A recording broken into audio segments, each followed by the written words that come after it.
മാന്യ സുഹൃത്തുക്കൾക്ക് ഇലഞ്ഞൂർ ബ്ലോഗിൻ്റെ പുതിയൊരു വീഡിയോയിലേക്ക് ഹാർദവമായ സ്വാഗതം. ഇന്ന് നമ്മൾ ചർച്ച ചെയ്യുന്നത് വളരെ സ്വാദിഷ്ടമായ ഒരു ചേമ്പാണ് താമരക്കണ്ണൻ ചേമ്പ്.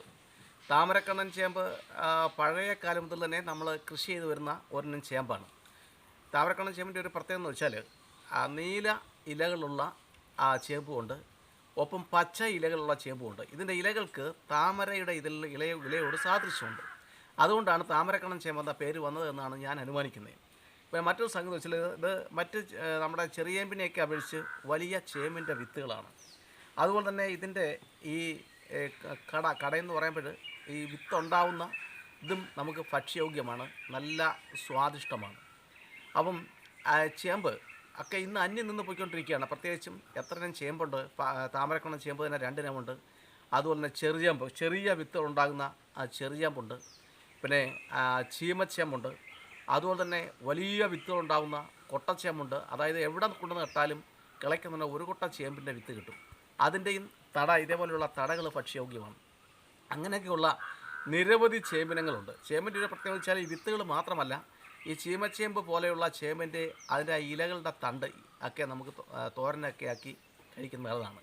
അപ്പോൾ സ്വാദിഷ്ടമെന്ന് മാത്രമല്ല, നമുക്ക് വിവിധ കറികളുണ്ടാക്കി കഴിക്കാൻ പറ്റുന്ന ഒരു കാർഷിക വിള കൂടിയാണ് ഈ ചേമ്പെന്ന് പറഞ്ഞാൽ. പ്രത്യേകിച്ച് വലിയ മുതൽ മുടക്കൊന്നും ആവശ്യമില്ല. പിന്നെ ഇതിൻ്റെ ഒരു പ്രത്യേകത വെച്ചാൽ ധാരാളം ജലമുണ്ടെങ്കിലേ പറ്റൂ. കാരണം ഉണക്കിനെ അതിജീവിക്കാനുള്ള കഴിവ് ചേമ്പ് വർഗത്തിന് ഒന്നും തന്നെ ഇല്ല. വിളഞ്ഞ് പാകമായതിനു ശേഷം 1 മാസം വരെയൊക്കെ നമുക്ക് വേണമെങ്കിൽ വെള്ളം കൂടാതെ ജലസേചനം ഇല്ലാതൊക്കെ വളർത്താമെങ്കിലും അല്ലാത്ത സന്ദർഭങ്ങളിൽ ജലസേചനം ആവശ്യമാണ്. അപ്പോഴേ നമ്മുടെ സുഹൃത്തുക്കൾ കുറേ പേര് ചോദിച്ചിരുന്നു, ചേമ്പ് കിളയ്ക്കുന്ന വെച്ചാൽ അതിന് വൃശ്ചിക മാസം, ഇതിപ്പോൾ ധനു മകരം കുംഭമായി, വൃശ്ചിക മാസത്തോടെ നമ്മൾ ചേമ്പുകൾ കിളയ്ക്കും. അപ്പം മേടം ആദ്യത്തോടു കൂടി, ഇടവം ആദ്യത്തോടു കൂടിയൊക്കെ നമുക്ക് ചേമ്പുകൾ നടാം. ഞാൻ മലയാള മാസത്തിലെ കണക്കാണ് പറയുന്നത്. ഇംഗ്ലീഷ് മാസത്തിലെ കണക്ക് പറയുന്നത് 2 മാസം ചേർത്ത് പറയണം. അതുകൊണ്ടാണ് മലയാള മാസത്തിലെ കണക്ക് ഞാൻ എടുക്കുന്നത്. അതുകൊണ്ട് തന്നെ മലയാള മാസം കൂടി നമ്മൾ പഠിച്ചിരിക്കേണ്ടത് ആവശ്യമാണ്. ഇംഗ്ലീഷ് മാസമാണ് എല്ലാത്തിനും മാനദണ്ഡമെങ്കിലും നമ്മൾ കേരളത്തിൽ താമസിക്കുന്ന മലയാളികളായ നമ്മൾ മലയാളത്തെപ്പറ്റി, മലയാളത്തിലുള്ള കാര്യങ്ങളെപ്പറ്റിയൊക്കെ ബോധവാന്മാരായിരിക്കുന്നത് നല്ലതാണ്.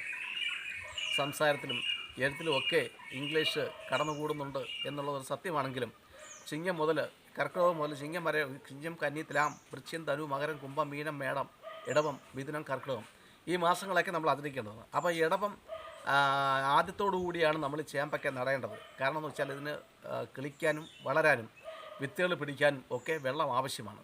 എന്നാൽ ഇന്നത്തെ സാഹചര്യത്തിൽ ഇത് വാണിജ്യാടിസ്ഥാനത്തിൽ കൃഷി ചെയ്യുന്ന രീതികൾ കേരളത്തിൽ നിന്ന് മാറിക്കൊണ്ടിരിക്കുകയാണ്. കാരണം കാർഷിക വൃദ്ധി കൊണ്ട് ജീവിച്ചു പോകാൻ പറ്റത്തില്ല എന്നുള്ള ഒരു അവസ്ഥയിലേക്ക് കേരളം നീങ്ങിക്കൊണ്ടിരിക്കുന്നു. ഇപ്പോഴതിനൊരു ചെറിയ മാറ്റം വന്നു തുടങ്ങിയത് ഈ അടുക്കളത്തോട്ട നിർമ്മാണങ്ങൾ, അതുപോലെ തന്നെ ഈ രോഗങ്ങൾ മാറാൻ, നമുക്കുണ്ടാകുന്ന ദിനചര്യ രോഗങ്ങൾ പോലെയുള്ള രോഗങ്ങൾ മാറാനൊക്കെ നമ്മുടെ വീട്ടുപറമ്പിൽ എത്ര സ്ഥലം കുറഞ്ഞവർക്കാണേലും നമ്മുടെ ഉള്ള സ്ഥലത്തും അതുപോലെ തന്നെ വീടിൻ്റെ മുകളിൽ ടെറസിലും ഒക്കെ കൃഷി ചെയ്യുന്ന ഒരു രീതി ഇപ്പോൾ പ്രബലപ്പെട്ടുകൊണ്ടിരിക്കുകയാണ്. അപ്പം അങ്ങനെ ഉള്ള കൃഷി രീതികളാകുമ്പോൾ ജലസേചനം ഉണ്ടെങ്കിൽ, വെള്ളം ഒഴിച്ചു കൊടുക്കാൻ പറ്റുമെങ്കിൽ ഏത് സമയത്തും നമുക്ക് ചേമ്പ് ഉൾപ്പെടെയുള്ള എല്ലാ വിളകളും നമുക്ക് കൃഷി ചെയ്യാൻ പറ്റും എന്ന് പലരും തെളിയിച്ചുകൊണ്ടിരിക്കുകയാണ്. അപ്പം ഞാനും ഏറെക്കുറെയൊക്കെ അങ്ങനെയൊക്കെ ചെയ്യുന്നുണ്ട്. കാരണം നമ്മുടെ വീട്ടിലേക്ക് ആവശ്യമുള്ള സാധനങ്ങളുടെ ഉൽപ്പാദനം. അപ്പോൾ ഇതേപോലെ ഇത് നല്ല രീതിയിൽ വിത്തിൽ ഉണ്ടാകുന്ന ഒരു ചേമ്പിനമാണ് താമരക്കണ്ണൻ ചേമ്പ്. ഇത് ഒരു 10 മൂട് ചാക്കിനകത്തോ ഗ്രോ ബാഗിനകത്തോ, ഇതൊന്നും അല്ലെങ്കിൽ മണ്ണിലോ 10 മൂട് നമ്മൾ കൃഷി ചെയ്യാമെങ്കിൽ ഒരു വീട്ടിലേക്ക് ആവശ്യമുള്ള ചേമ്പ് നമുക്ക് കിട്ടും. പിന്നെ നടാനും നമുക്ക് ചേമ്പ് കിട്ടും. പിന്നെ ഈ 5 സെൻറ്റ് വസ്തുവെങ്കിലും സ്വന്തമായിട്ടുണ്ടെങ്കിൽ, ഇതേപോലെ കൃഷി ചെയ്യാൻ താല്പര്യമൊക്കെ ഉണ്ടെങ്കിൽ, ഈ പ്രധാനമന്ത്രിയുടെ ഒരു പദ്ധതി പ്രകാരം ഈ കർഷകർക്ക് ഒരു 6000 രൂപ പ്രതിവർഷം ലഭിക്കുന്നുണ്ട്. അത് നമുക്ക് ഉപയോഗപ്പെടുത്താം. നമ്മൾ ഇത്തരത്തിലുള്ള വിത്തുകൾ വാങ്ങാനും അതിന് വളം വാങ്ങാനും ഒക്കെ അത് നമുക്ക് ഉപയോഗപ്പെടുത്താം. 3 ഗഡുവായിട്ടാണ് കിട്ടുന്നത്. അപ്പോൾ അത് നമ്മൾ മിച്ചം പിടിക്കേണ്ട കാര്യമില്ല, നമ്മൾ ഉപയോഗിക്കാം. വീണ്ടും അടുത്ത ഗഡു കിട്ടുന്നുണ്ടെങ്കിൽ നമുക്ക് ഇതുപോലെ തന്നെ ചെയ്യാം, വീണ്ടും ഇതുപോലെ തന്നെ ചെയ്യാം. അതൊരു വലിയ അനുഗ്രഹമാണ്. ചെറുകിട നാമമാത്ര കർഷകരെ സംബന്ധിച്ചൊരു വലിയ അനുഗ്രഹമാണ്. എന്നാൽ അതേപോലെ തന്നെ സംസ്ഥാന ഗവൺമെൻറ് കൂടി ഒരു സംവിധാനം ഏർപ്പെടുത്തിയായിരുന്നെങ്കിൽ നമുക്ക് കുറച്ചുകൂടി, അതായത് ഈ വീട്ടിലും ടെറസിലും ഒക്കെ കൃഷി ചെയ്യുന്ന ഈ കുഞ്ഞു കർഷകർക്ക്, ചെറിയ കർഷകർക്ക് ഒരു വലിയ അനുഗ്രഹമാകും. കാരണം നമ്മളൊരു 5 മൂട് 10 മൂട് പിന്നെ വിളകൾ ചേമ്പായാലും ചേനയായാലും കിഴങ്ങായാലും ഒക്കെ നട്ട് കഴിഞ്ഞാൽ അത് വിറ്റ് കാശുണ്ടാക്കാനൊന്നും നമുക്ക് പറ്റത്തില്ല. അത് നമ്മുടെ വീട്ടിലേക്ക് അങ്ങ് എടുത്ത് പോകത്തേ ഉള്ളൂ. എന്നാൽ മുൻകാലങ്ങളിൽ ഏക്കർ കണക്കിന് പുരയിടങ്ങളിൽ ജോലിക്കാരെയൊക്കെ നിർത്തി കിളച്ച് അത് നല്ല രീതിയിൽ പിന്നെ കൃഷിയൊക്കെ ചെയ്ത് അത് കമ്പോളങ്ങളിൽ കൊണ്ടുപോയി വിറ്റ് പൈസ വാങ്ങിക്കുന്ന ഒരു സിസ്റ്റം ഉണ്ടായിരുന്നു. പക്ഷേ ഇപ്പോഴ് അതിനുള്ള ആ താല്പര്യവും അതിനുള്ള അവസരങ്ങളോ കുറഞ്ഞു വരികയാണ്. കാരണം ഭൂമിയിൽ ഇറങ്ങുന്നതിനോട് ഭൂമിയിൽ ഇറങ്ങി കൃഷി ചെയ്യുന്നതിനോട് താല്പര്യക്കുറവ് ഏറ്റവും പ്രധാനം. പിന്നെ മറ്റൊന്ന് കർഷകരോടുള്ള സമൂഹത്തിൻ്റെ അവഗണന, അത് മറ്റൊന്ന്. വേറൊന്നും കൃഷി കൊണ്ട് ജീവിക്കാൻ ഒക്കാത്ത രീതിയിലുള്ള ജീവിത ചെലവുകൾ കൂടിക്കൊണ്ടിരിക്കുകയാണ്. കാരണം കൃഷിയുടെ ആവശ്യത്തിന് ഉപയോഗിക്കുന്ന വളങ്ങൾക്കും വിത്തുകൾക്കും കൃഷിപ്പണികൾക്ക് ഉപയോഗിക്കുന്ന മനുഷ്യരുടെ പ്രയത്നത്തിനും അതുപോലെ യന്ത്ര സാമഗ്രികളിലൊക്കെ വില കൂടുതലാണ്. അതുകൊണ്ട് തന്നെ കൃഷി ഇന്ന് ഒഴിവാക്കപ്പെട്ടുകൊണ്ടിരിക്കുന്നു. കേരളത്തിലെ മിക്ക പ്രദേശങ്ങളിലും അത് കാട് കയറി കിടക്കുകയാണ്. വയലാണെങ്കിൽ കാട് കയറി കിടക്കുകയാണ്, കരപ്പുരയിടങ്ങളൊക്കെ കാട് കയറി കിടക്കുകയാണ്. തൽഫലമായി വനത്തിൽ നിന്നും ജീവികൾ ഈ കാട് കയറി കിടക്കുന്ന പ്രദേശങ്ങളിലേക്ക് എത്തി വിഷപ്പാമ്പുകളും അതുപോലെ ദുഷ്ടമൃഗങ്ങളും ഒക്കെ ഇതിനകത്ത് ആധിവസിക്കുകയും അങ്ങനെ മനുഷ്യരുടെ ജീവന് ഭീഷണിയായിക്കൊണ്ടിരിക്കുകയും ചെയ്യുന്ന ഒരവസ്ഥയിലൂടെയാണ് കേരളം ഇന്ന് കടന്നുപോയിക്കൊണ്ടിരിക്കുന്നത് എന്ന കാര്യം പറയാതിരിക്കാൻ നിവൃത്തിയില്ല. അപ്പം ഞാൻ പറയാൻ ഉദ്ദേശിക്കുന്ന കാര്യം എന്ന് വെച്ചാൽ, നമുക്ക് അടുത്ത 2-3 മാസം ഈ ചേമ്പ് കേടുകൂടാതെ വിത്തിനായിട്ട് എങ്ങനെ ഉപയോഗിക്കാം, അല്ലെങ്കിൽ എങ്ങനെ നമുക്ക് സൂക്ഷിക്കാം. കാരണം ഇത് ഇങ്ങനെ തന്നെ വെച്ചിരുന്നാൽ ഇത് നീറിപ്പോവും. നീറിപ്പോകുന്ന വെച്ചാൽ ഈ ചൂടിനൊട്ടും സഹിക്കാൻ പറ്റത്തില്ല. അതുകൊണ്ട് ഇതങ്ങ് നീറിപ്പോവും. അതുകൊണ്ട് നമുക്ക് എങ്ങനെയാണ് ഇത് വിത്തിന് 2-3 മാസം ഇരിക്കുന്നത് കുംഭം മീനം മേടം 3 മാസം ഇതിരിക്കണം. ഇതിങ്ങനെ ഇരുന്നാൽ ഇത് തീർച്ചയായിട്ടും നീറിപ്പോവും. അതുകൊണ്ട് ഈ ചേമ്പെന്നല്ല എല്ലാ ചേമ്പുകളും നീറിപ്പോവും. അതുകൊണ്ട് ഇതെങ്ങനെ സൂക്ഷിക്കാം എന്നുള്ളതിനെ പറ്റിയാണ് ഞാൻ ഇന്ന് നമ്മുടെ പ്രിയപ്പെട്ട സുഹൃത്തുക്കളുമായി നമ്മൾ ചർച്ച ചെയ്യുന്നത്. അപ്പോൾ ആദ്യം മണ്ണ് ഭൂമി ഉള്ളവർ തറയിൽ നമ്മൾ മണ്ണിൽ ചെയ്യുകയാണെങ്കിൽ നല്ലൊരു കുഴിയെടുത്ത് അതിനകത്ത് കുറച്ച് കരിയില ഇടുക. ആ കരിയിലയ്ക്കകത്തോട്ട് എന്ത് ചെയ്യുക, ഇതേപോലെയുള്ള നമുക്ക് എത്ര ചേമ്പുണ്ടോ ആ ചേമ്പ് മൊത്തം പറക്കിട്ടതിന് ശേഷം വീണ്ടും കുറച്ച് കരിയില അതിൻ്റെ മുകളിലിടുക. ഇട്ടതിന് ശേഷം അതിൻ്റെ മുകളിൽ മണ്ണിടണം. ഇത് ആ മണ്ണിട്ടതിന് ശേഷം വീണ്ടും അതിൻ്റെ മുകളിൽ കരിയിലയോ ഓലയോ ഒക്കെ വെട്ടിയിടണം. കാരണം അല്പം പോലും ചൂട് ഈ ചേമ്പിൻ വിത്തിനിലേക്ക് ചെല്ലാനിടയാവാത്ത രീതിയിൽ നമ്മൾ ഇട്ട് കൊടുക്കണം. അതേതെങ്കിലും വലിയ മരങ്ങളുടെ ആഞ്ഞിലിയുടെയോ പ്ലാവിൻ്റെയോ മാവിൻ്റെയോ ഒക്കെ ചുവട്ടിലായിരുന്നാൽ ഏറ്റവും നല്ലത്. ഇപ്പോൾ പലർക്കും ഭൂവിസ്തൃതി കുറഞ്ഞു വരുന്നതിനാൽ വസ്തുക്കൾ വളരെ കുറവാണ്. ഒരു വീട് ഒരു കിണറും മാത്രം ഉള്ള അവസ്ഥയിലേക്ക് കേരളീയർ ചുരുങ്ങിക്കൊണ്ടിരിക്കുന്നു. നമുക്ക് അത്രയേ ഉള്ളൂ ആവശ്യവും. അതുകൊണ്ട് തന്നെ ഇപ്പോൾ പലരും നമ്മുടെ വീട്ടിൽ ആണിത് സൂക്ഷിക്കാൻ ഉദ്ദേശിക്കുന്നത്. അങ്ങനെയൊക്കെ ഉള്ളവർക്ക് വേണ്ടിയാണ് ഇപ്പോഴിത് നമ്മൾ ചർച്ച ചെയ്യുന്നത്. അതിനിപ്പം ഞാൻ നമ്മുടെ വീട്ടിൽ അല്പം സൂക്ഷിക്കാൻ ഉദ്ദേശിക്കുന്നത്. അതുകൊണ്ട് തന്നെ ഇത് ഒരു ടയറിൻ്റെ കൊട്ടയാണ്. ടയറിൻ്റെ കൊട്ട, അതുപോലെ തന്നെ മറ്റേത് പാത്രമായാലും നമുക്ക് എടുക്കാം. കഴിയുന്നതും ലോഹപാത്രങ്ങൾ ഒഴിവാക്കണം. ലോഹപാത്രങ്ങൾ ചൂടിനെ ആകർഷിക്കുന്നതാണ്, പഴുക്കും. അതുകൊണ്ട് ലോഹപാത്രങ്ങൾ ഒഴിവാക്കുക.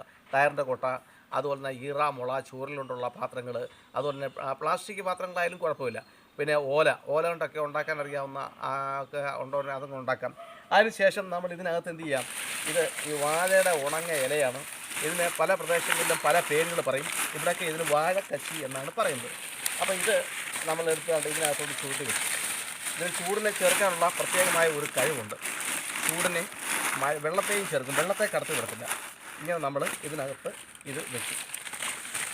നമുക്ക് ചിലവൊന്നുമില്ല. ഇത് നമ്മുടെ പുരയിടത്തില്ലെങ്കിൽ എവിടെന്നെങ്കിലും നമുക്കിത് വാഴക്കച്ചി കണ്ടിച്ചെടുക്കാം, ആരും ഒന്നും പറയത്തില്ല. ഇത് എടുത്തു. അപ്പം നമ്മൾ എത്രമാത്രം വിത്തുകൾ സൂക്ഷിക്കുന്നു അതനുസരിച്ച് വിസ്താരമുള്ള ഒരു പാത്രം വേണം നമ്മൾ എടുക്കാൻ. അതിനുശേഷം നമ്മൾ എന്ത് ചെയ്യണം, ഈ വിത്തുകൾ നമ്മൾ പറക്കി ഇങ്ങനെ വെക്കുകയാണ്.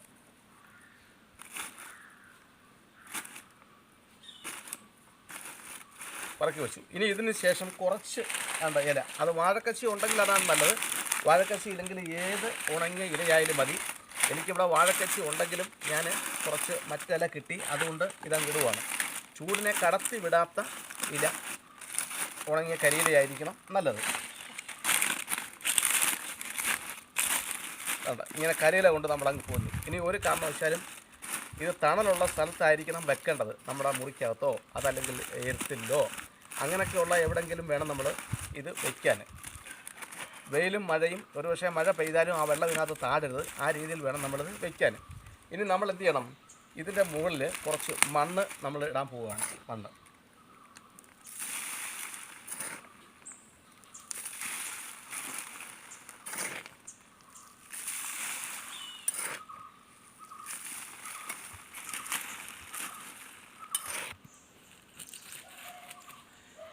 അപ്പോൾ നമ്മൾ ഇതിൻ്റെ മുകളിൽ കരിയിലയുടെ മുകളിൽ നമ്മൾ മണ്ണിട്ട് നല്ല ഭംഗിയായിട്ട് ഒന്ന് ചെറുതായിട്ടൊന്ന് ഇങ്ങനെ ഒന്ന് അടുപ്പിച്ച് വെച്ചു. ഇതിന് മുകളിൽ നമുക്ക് വേണമെങ്കിൽ കുറച്ച് കരിയില ഇടാം, അതല്ലെങ്കിൽ ഓല, തെങ്ങിൽ നിന്നും വീഴുന്ന ഉണങ്ങിയ ഓലയുണ്ടെങ്കിൽ അതുകൂടി നമുക്കൊന്ന് ഇട്ട് കൊടുക്കാം. ഇപ്പോൾ ഇതിരിക്കുന്നത് തണലത്താണ്, നല്ലൊരു വൃക്ഷത്തിൻ്റെ ചുവട്ടിലാണ് എങ്കിലും ഞാൻ ഒരു ഷെഡിലോട്ട് ഇത് മാറ്റും. കാരണം ഇങ്ങനെ വെച്ചിട്ട് ഒരു ഓലയും കൂടെ, ഉണങ്ങിയ ഓലയും കൂടെ മുറിച്ച് ഇതിൻ്റെ മണ്ടയ്ക്കോട്ട് വെച്ച് കൊടുത്താൽ എത്ര നാൾ വേണമെങ്കിലും യാതൊരു കേടുമില്ലാതെ ഈ ചേമ്പിനങ്ങൾ ഇതിൽ നമുക്ക് സൂക്ഷിച്ച് നോക്കാം. നമുക്ക് എപ്പോഴാണോ നടാൻ താല്പര്യം ഉണ്ടാവുന്ന സാഹചര്യം ഉണ്ടാവുന്നത്, അല്ലെങ്കിൽ നമുക്ക് നടാനൊന്ന് ആഗ്രഹിക്കുന്ന എപ്പോഴാണോ ആ സമയം വരെ ഇത് കേടുകൂടാതെ ഇതിനകത്തിരിക്കും. അപ്പം പ്രിയപ്പെട്ട സുഹൃത്തുക്കളെ, വളരെ സ്വാദിഷ്ടവും അതും ആരോഗ്യ ഗുണങ്ങൾ ഒട്ടനവധി ഉള്ളതുമായ ചേമ്പ് വ്യത്യസ്ത തരത്തിലുള്ള ഓരോ മൂടെങ്കിലും വെച്ച് പിടിപ്പിക്കാൻ പ്രിയപ്പെട്ട സുഹൃത്തുക്കളൊന്ന് ശ്രമിക്കണം. പല രീതിയിലും നമുക്കത് പ്രയോജനപ്പെടുത്താൻ സാധിക്കുന്നതാണ്. താമരക്കണ്ണൻ ചേമ്പൊക്കെ കാണാൻ വളരെ കൗതുകമുള്ളതാണ്, ഒപ്പം ആദായകരമാണ്. കൃഷിയിലൂടെ ആരോഗ്യപൂർണ്ണമായ ഒരു ജീവിതം നമുക്കുണ്ടാക്കിയെടുക്കാം എന്ന കാര്യത്തിൽ തർക്കമില്ല. ഇത്തരത്തിലുള്ള കൃഷിക്കാഴ്ചകളും കൃഷിയെ സംബന്ധിച്ച അറിവുകളും ശേഖരിക്കാനും സമാന ചിന്താഗതിയുള്ളവരിലേക്ക് എത്തിക്കാനും പ്രിയപ്പെട്ടവരെ നിങ്ങൾക്ക് താല്പര്യമെങ്കിൽ ഞങ്ങളുടെ യൂട്യൂബ് ചാനൽ ആദ്യമായിട്ടാണ് കാണുന്നതെങ്കിൽ ഇതുവരെ സബ്സ്ക്രൈബ് ചെയ്തിട്ടില്ലെങ്കിലും ദയവായി സബ്സ്ക്രൈബ് ചെയ്യുക, ലൈക്ക് ചെയ്യുക, ഷെയർ ചെയ്യുക. അതുപോലെ തന്നെ നാളിതുവരെ എൻ്റെ ചാനലിന് എല്ലാവിധ പിന്തുണയും പ്രോത്സാഹനവും അംഗീകാരങ്ങളും തന്നിട്ടിരിക്കുന്ന എല്ലാ മാന്യ സുഹൃത്തുക്കൾക്കും ഞാൻ കൃത്യമായ നന്ദി അറിയിക്കുന്നു. എല്ലാവർക്കും നന്ദി, നമസ്കാരം.